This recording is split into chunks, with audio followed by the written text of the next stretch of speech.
Hello, everyone, and welcome back to Vet Chats, where we help veterans share their awesome stories and make the veteran community a better place. I hope you'll stay tuned to hear how this generation is continuing their service. Also, Vet Chats is now available on Reach Across America Radio. We will be played Mondays at 9 p.m. and Saturdays at 3 p.m. They have a ton of great veteran content that I know you'll appreciate. So you can find them at Reach Across America Radio on iHeartRadio or the Odyssey app. Hello, everyone. I hope you had a great weekend. I know I did. It was pretty good. It didn't do much. We're in the middle of moving, so just a lot of packing and hanging out. And just like, when you're in that in-between phase, like I'm just looking at like 7 different boxes right now. It's like, I don't know what to do. Like if I'm not packing, I feel like I should be packing. And yeah, it's just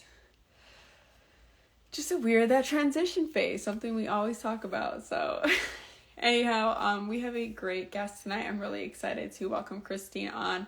I have had her husband on, Chris, before. He's the author of Terror to Triumph, and he talks about Christina, his wife, in the book a lot. So I'm excited to hear her side of the story and just her life.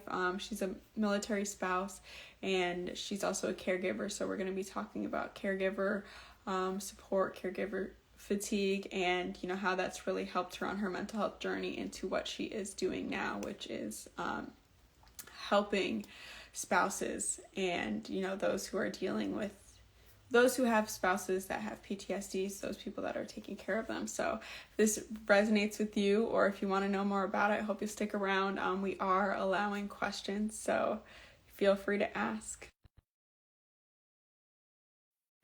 Asked to join, so I just accepted her on.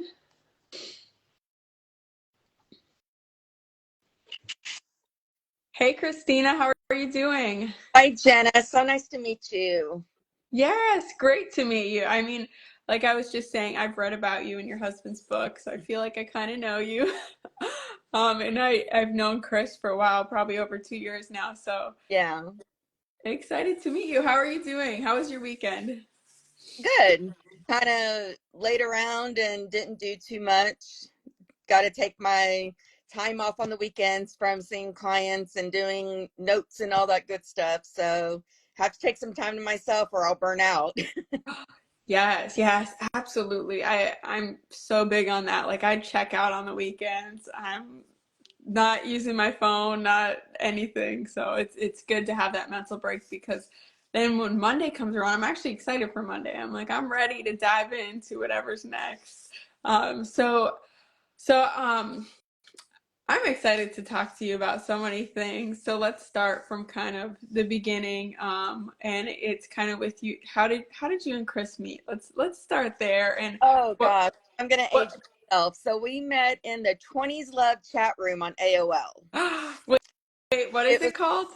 called the 20s Love chat room on I AOL. love that. And so And what's funny is I had just gone through a divorce. It was 2 weeks after I was divorced, and I was just in the chat room, and he was in there. And of course, in chat rooms, most of the time it's, hey, what's going on? They'll start with the instant messaging and stuff.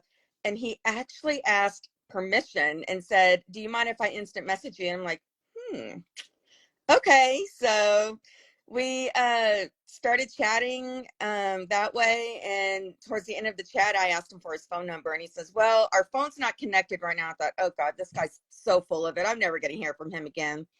Well, he was living in the barracks in Hawaii at the time, and they hadn't paid their phone bill, so their phone was disconnected. And so the next day I had given him my phone number, and the next day he went out and bought a prepaid calling card and called me. And our first conversation, we went through the entire calling card. I think it was like 3-4 hours. Oh my My father comes in and asks me, what am I doing? Because I had moved back in with my parents after my divorce. And I said, Dad, I'm talking to a Marine in Hawaii. He's like, what? Give me that phone. He takes the phone from me. God. And he took out the phone. He's like, what are you doing talking to my daughter on the mainland? You're telling me you don't have any girls out there on the island? I'm like, Dad, what are you doing? So, yeah. So was your dad a He Marine himself? Okay, so this was kind of personal for him. And he was stationed at Kaneohe, the same as my husband, but that was back in the 60s. And so this was in the 90s when Chris and I met. So, Right, right. And he knows how Marines oh, are, how they oh think, what they do in the barracks. So he's just being protective. well, if you ask my mom, she'll tell you that she hasn't met a Marine that she hasn't been able to take down. So it was it was always the guys had to get past my mom more than my dad. Gotcha. Hey, I like that. As a mom with daughters, I feel protective as well. Um, so what helped you continue that? I mean, dating someone who's living in Hawaii, that's hard. Where were you at the time? And it must have been such a great conversation for you to really start dating him. You know, there's a country song by Kenny Chesney called "You Had Me from Hello," Yeah. and literally when I heard his voice, there was just something there. You know, people say, "Oh, that's not realistic." It really was. And we talked on the phone. We wrote letters back and forth through snail mail and emails. You know, this was way before even MySpace and all that stuff. And 4 months later, in August of '99, he got out from his first enlistment and he put my address and moved in with me. And so the first time I met him in person was when he moved in with me. Oh my goodness. And what's what's so interesting about that is I wasn't expecting him home that or at the house that exact day, but my roommate and her boyfriend picked him up from the airport, and I thought I had a little inkling that something was up because he was calling me. He called me like from Arizona and such. So I knew he was traveling, but I didn't know that he was going to be in Houston that night. And so I called my mom, like, Mom, can you take my dog just in case? I don't want, And so I thought, okay, what can I do just in case he shows up? And so, I got the room all nice and pretty and stuff just in case. And he surprised me that night, and the rest is history. You had that intuition, I did. I did. That's incredible, and it's like so. Were you thinking at the time what goes into this dating a Marine? Having to deal with deployments, or you know, sometimes when you're in love, you're just like, I don't care what I got to do. I'm ready. Well, my first husband was in the Navy. And so Okay. I thought there's no way I'm going to be a military spouse again. Can't do Mhm. it. Don't want to do it. And when I divorced my first husband, the Navy was not very helpful in locating him because he had moved out of our apartment.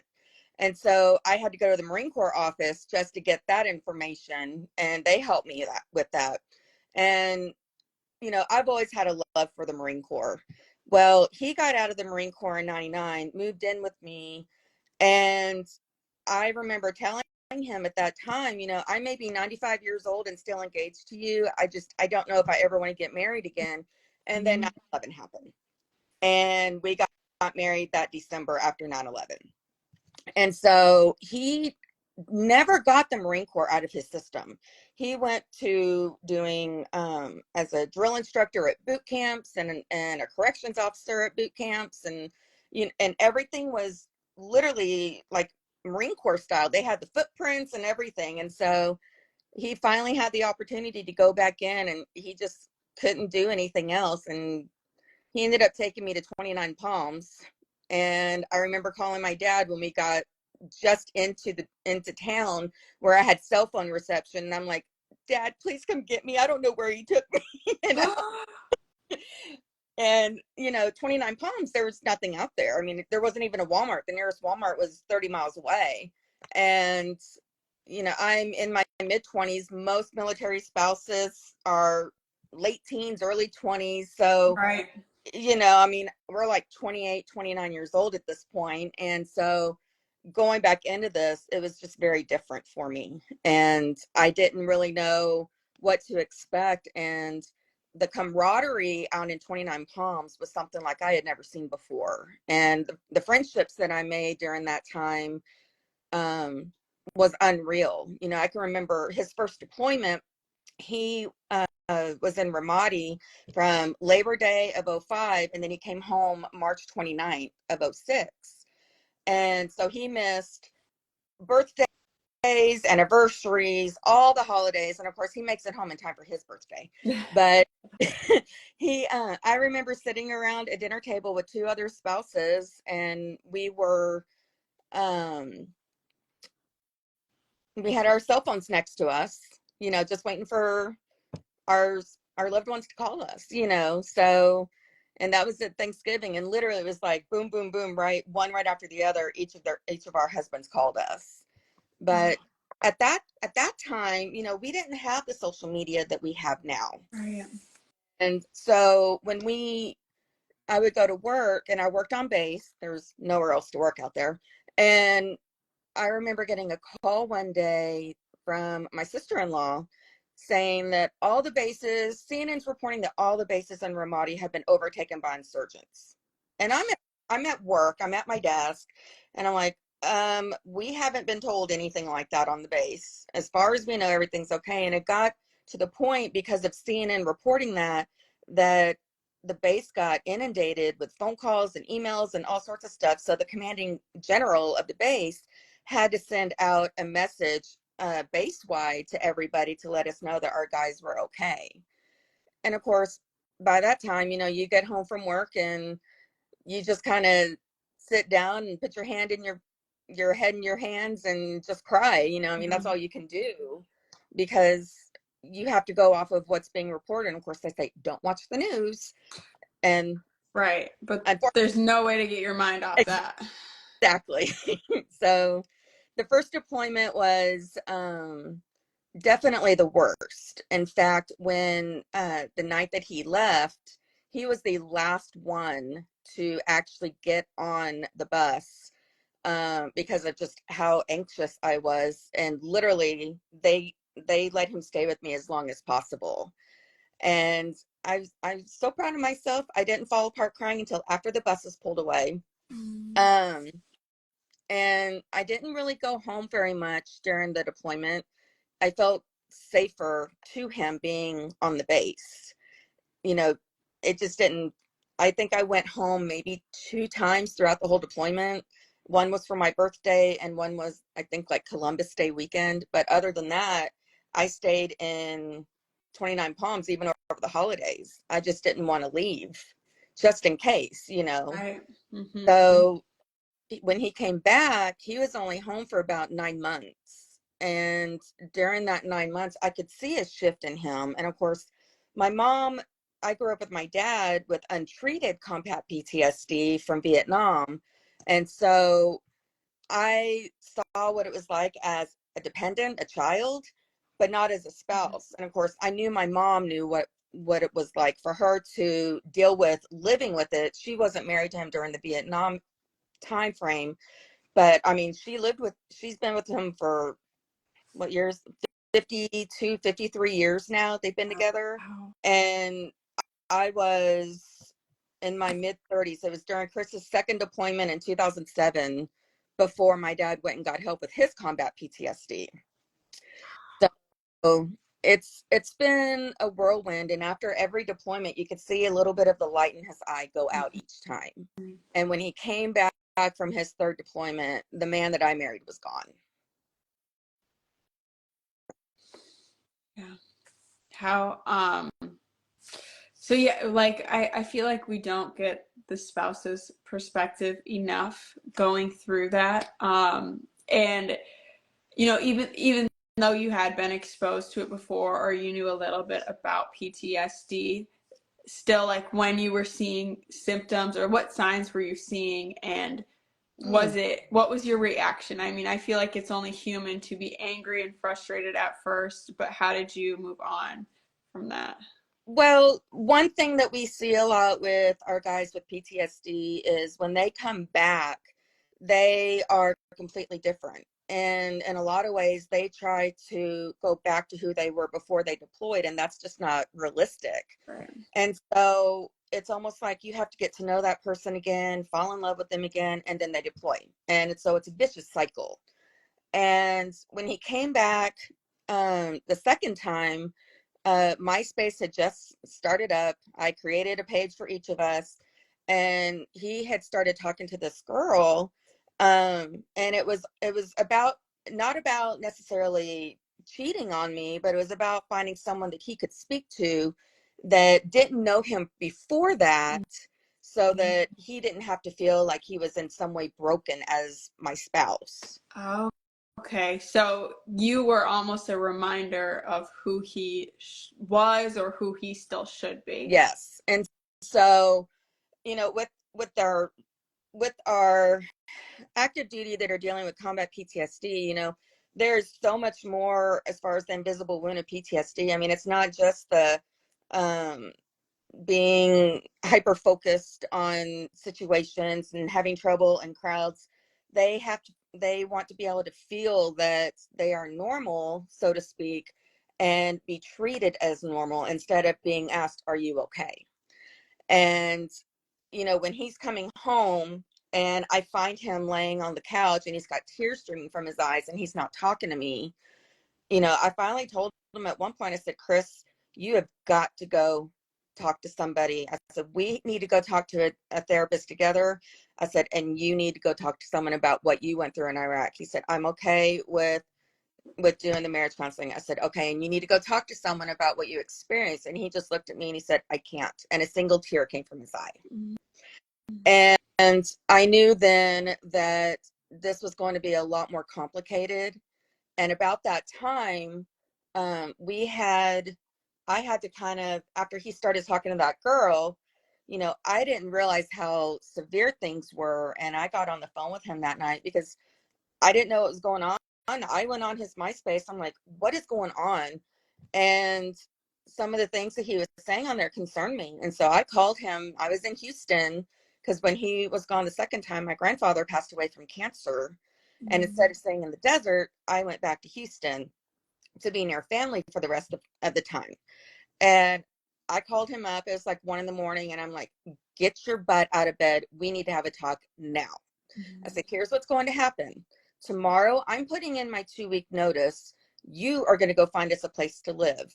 I'm going to come out there and we are going to fix whatever you think is wrong." And I had to kind of put myself out there, whether it was hurting me or not, and realize this isn't the man I know. This isn't the man I married. I mean, Right.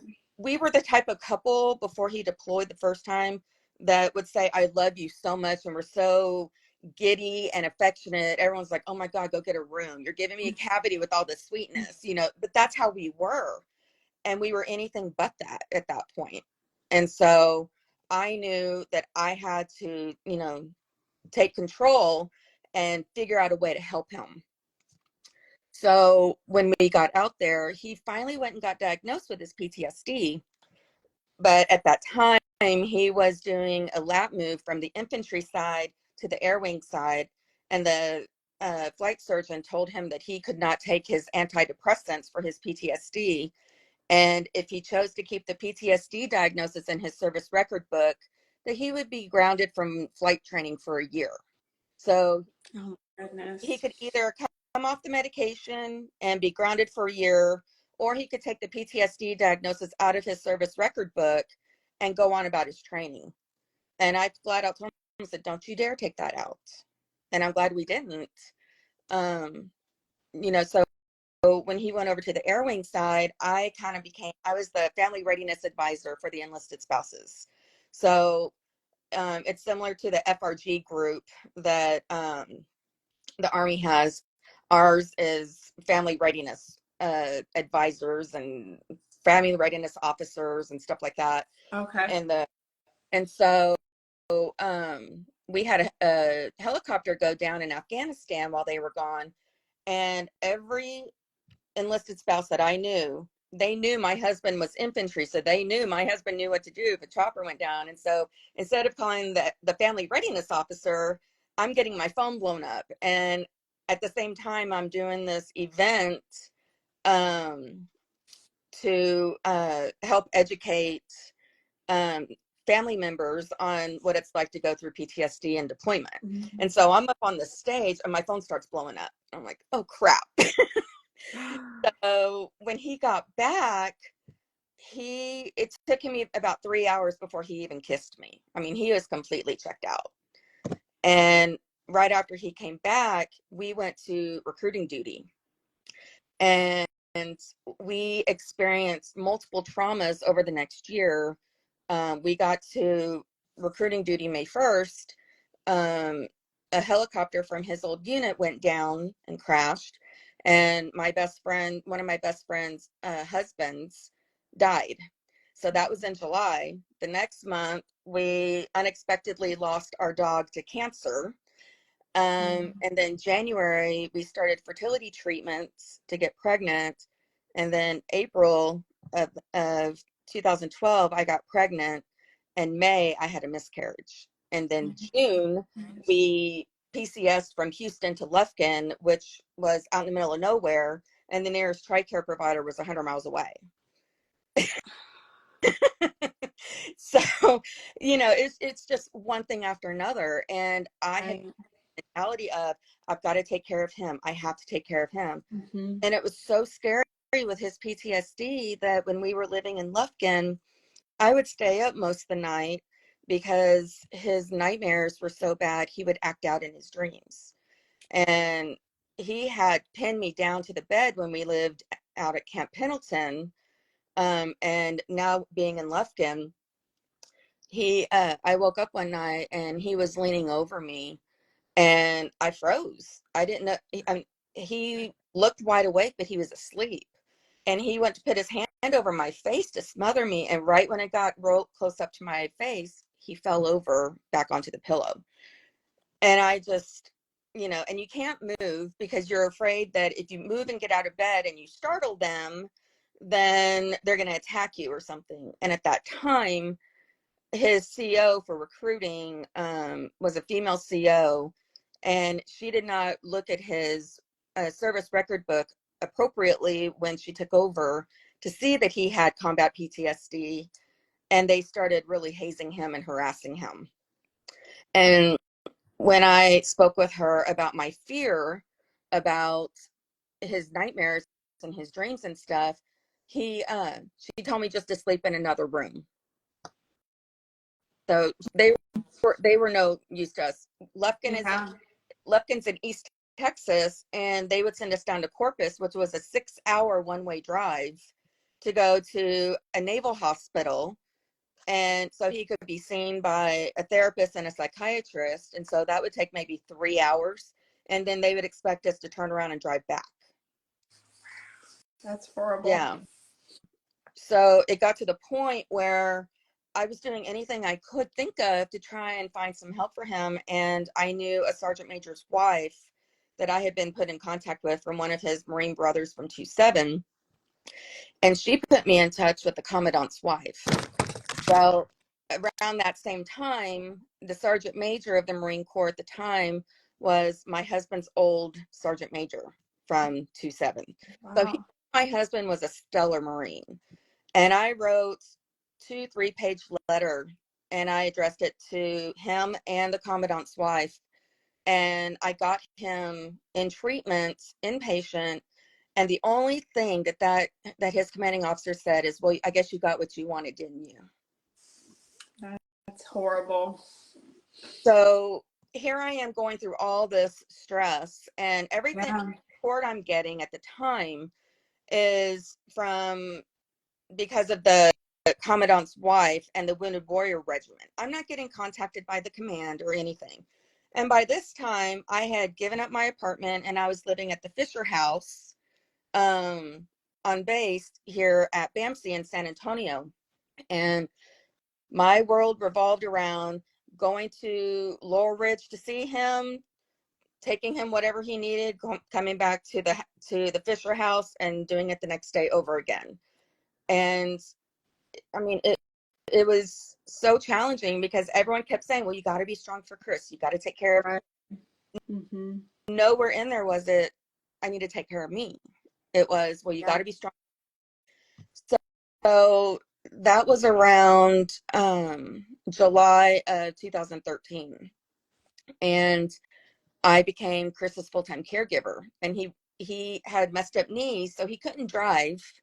And I had to take him to all his appointments, manage his calendar, take him to the Marine Corps Annex, check in and, I mean, do everything.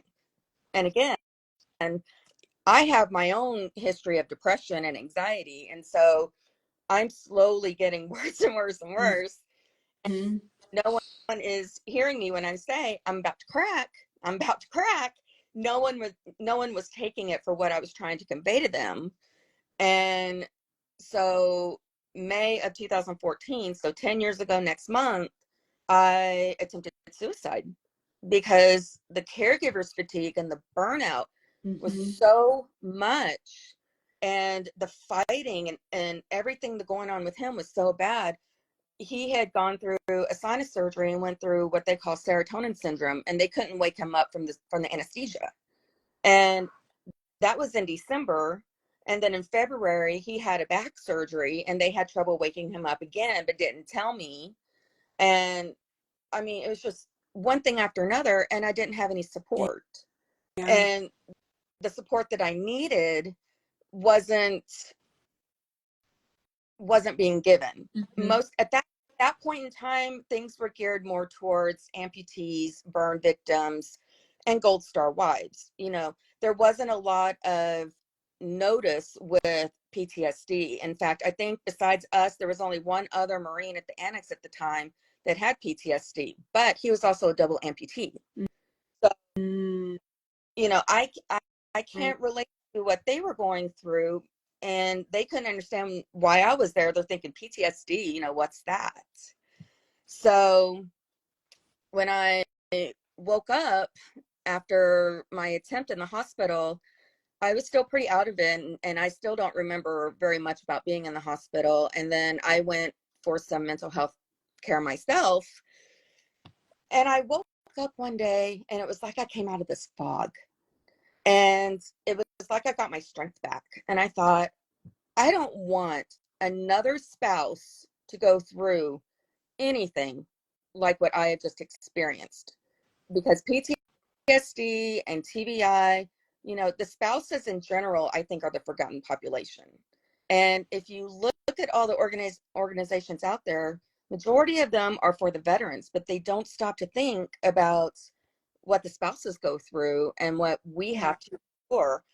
I've talked to spouses that say they go to take a shower and cry their eyes out in the shower, and then they come out and act like everything's great. They don't have that outlet.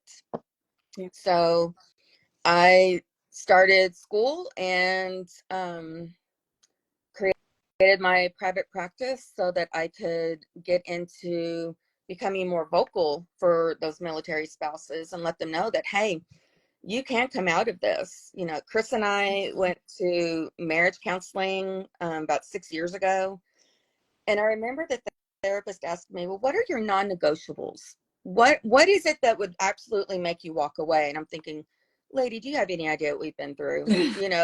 We've been through everything you can think of, for Right. us to say, okay, well, if you do this, I'm gone, because that's not realistic, Mm-hmm. at least anyway. But, I've kind of done a roller coaster with the caregiving and knowing when to take care of myself. And I had to really learn. And, you know, I share my story when I work with veterans and when I work with my spouses, just so that they know that I'm not just some therapist saying, oh, yeah, I understand. No, I do understand. Right, right, because you've been there. Someone just mentioned this, and I actually wanted to ask this myself. How has the VA been program-wise? How have you seen it evolve to provide support for caregivers over the years? So when it comes to caregivers for the physical ailments, the VA is a lot more likely to approve caregiver support.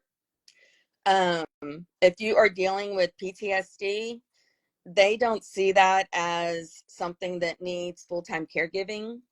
And so it makes it very challenging and very difficult. It makes it a lot harder for not just the service members who are at that point where they can't get themselves out of their home, or they can't be in crowds.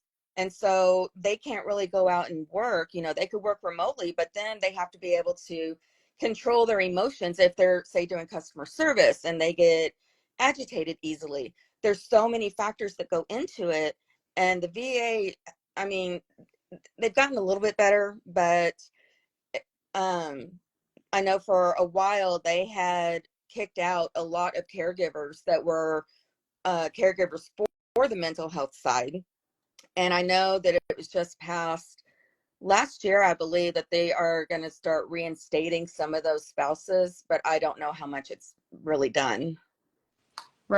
Right, right. That's so interesting. Like it doesn't encompass that, because I feel like you you need that support.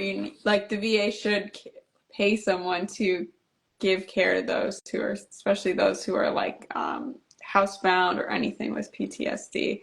Well, Yeah, and the problem is, the VA is, I mean, they have, again, they've got counselors and stuff for the veterans, but they don't have any for the spouses. And with the military population only being 1%, that includes the military, the families, everything. I mean, 1% yeah. of the population, that's tiny. And then you look at the number of therapists out there that are qualified to really work with military because they've lived it, not just Mhm. because, yeah, I went and I took a class and, I know it's like, no, but I'm talking about that have actually lived it. That's an even smaller number. Right, right. And then those who go on to pursue um, mental health care like yourself and counseling, it's even smaller. Yeah. um, but it is so much needed. My best friend, she's in school right now to be a counselor, and she started getting clients and all of that. And how when did you get to that point where you're like, all right, I want to take what I've been through and I want to get into therapy to When be I a therapist? when I actually woke up after my attempt and I came out of that fog, um, the fog. So there's a book called Waking Up Alive that talks about suicide attempts, and it teaches and educates people on what exactly is suicidality, how does it develop, how can you recover from it. And so they reference it being what they call a suicide trance, and you Mhm. get to where that's all you can think about. And so when I woke up and that fog cleared, it's like that trance and everything, it was almost like just parting the Red Sea, where you could just see for miles and everything looked so good. And I was in the hospital for my mental health for about a week, and the therapist is like, I'm not buying how well you're doing. And I'm like, no, you don't understand. And I don't know if it's because of all the sleep I got in the hospital, Yeah, it just, with a break finally. it was just, it was what I became passionate about, and seeing just how little there is out there for spouses. And I'm not talking about the organizations that, send you on retreats and stuff. That's great. But you need to be able to be given coping skills and Yes. have some sort of an outlet of like a support group and stuff like that. And so when I uh, went to school, I was very fortunate that I was able to intern with a organization called Mission Ready Counseling, and they specialize in military. And I still work with them. I still contract with them. Um, and we are all military connected or law enforcement connected in some way, shape, or form. Wow, that's Yeah. incredible. You'll have to send me Oh, that. I'd love absolutely. to share that. Yeah. That's a great resource. And that's another thing I wanted to ask you, like nonprofit wise. I know there is a huge military spouse community. I know they're mil spouse, they're strong. Yes. But as far as like mental health resources, is there, is that something that's growing, getting better, more talked about? A lot of the support that I am seeing, like you mentioned, Mill Spouse Network, they're incredible. but they're peer to peer. And so that's what I'm seeing a lot of when it comes to military spouse support.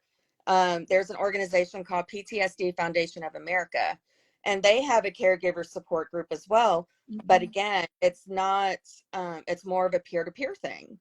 And so finding those therapists or mental health resources that are going to really work with that population. I have found a few different therapists throughout the country that I have come across by accident. And what I ultimately want to do is I would love to be able to really reach out to these different therapists that are throughout the country and create some sort of a database that work with specifically military families or military spouses, not Right. necessarily veterans, but the spouses, and put together some sort of a database or something so that there's something that a big resource. So right now I'm only licensed in Texas and North Carolina. And uh, I had found a therapist that was in Washington State that specializes in military families. And I was able to give that to somebody that I found.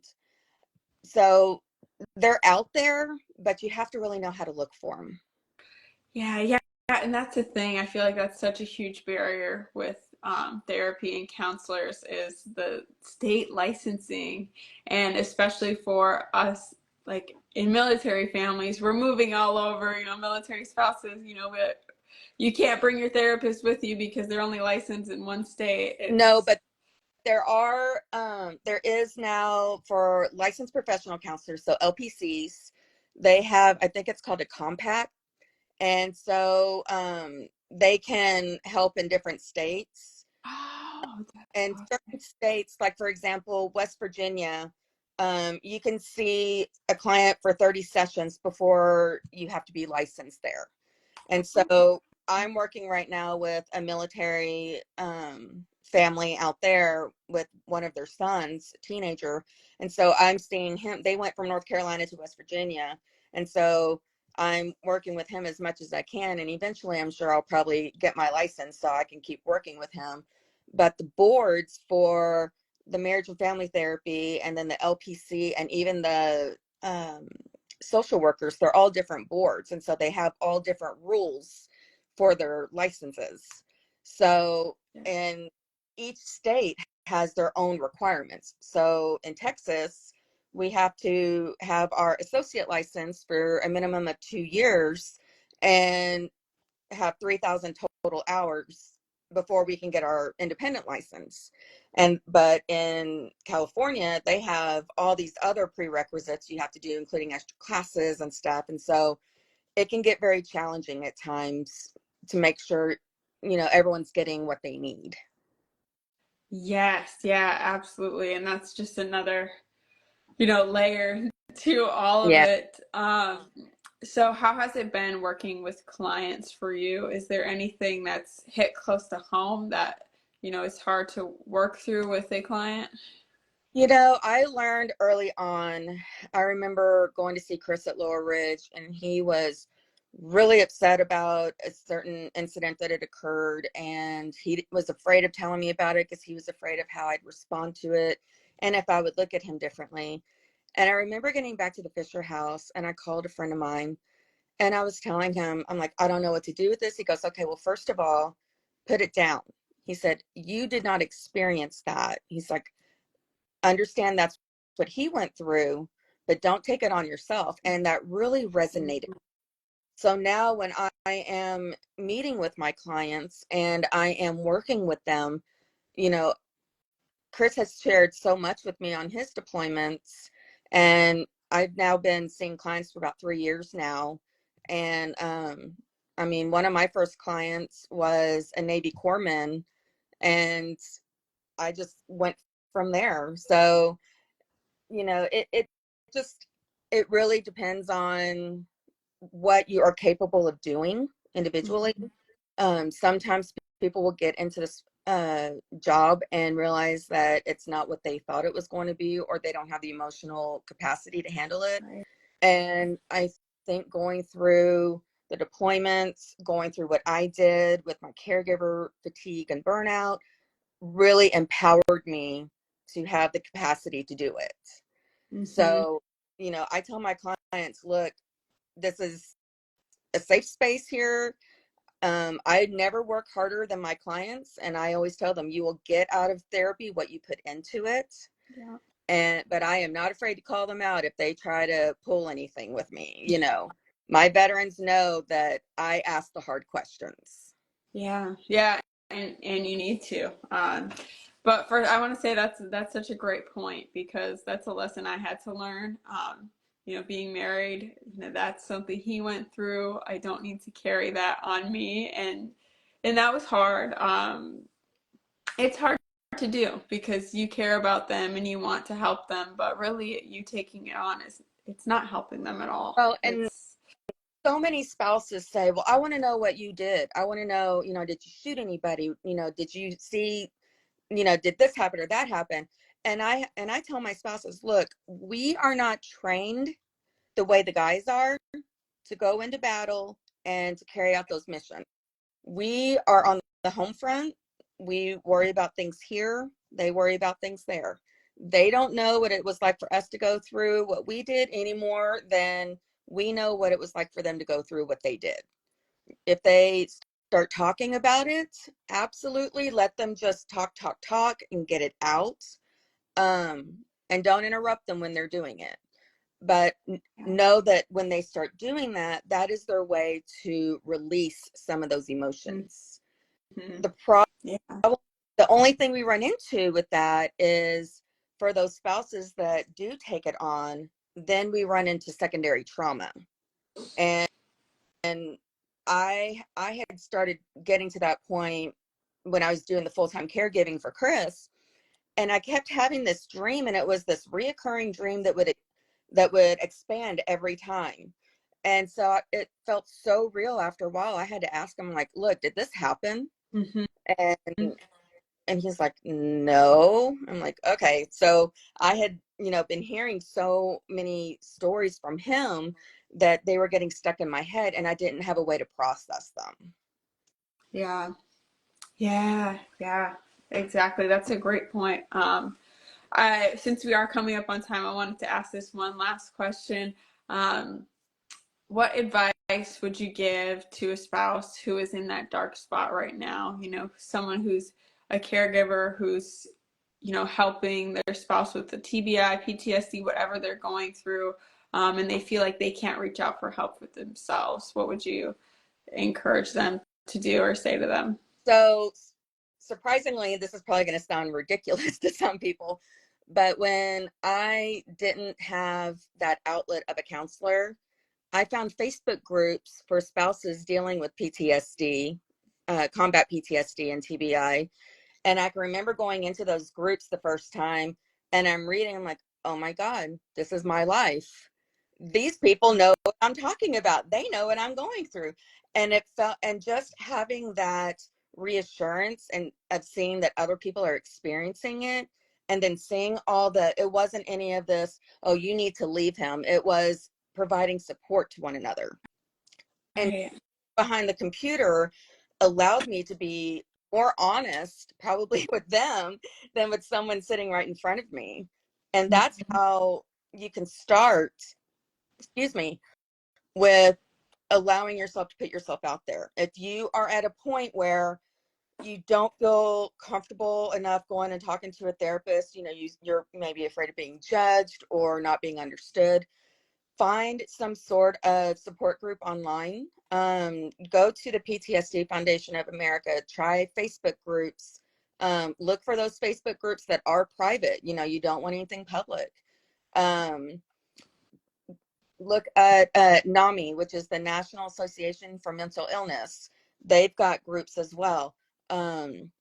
There's also a deployment psychology website. There's all sorts of different resources, and I'm slowly starting to add them onto my website. That's a big work in progress. But if you were to go online and type in military spouse support group, you never know what you're going to find. Yeah.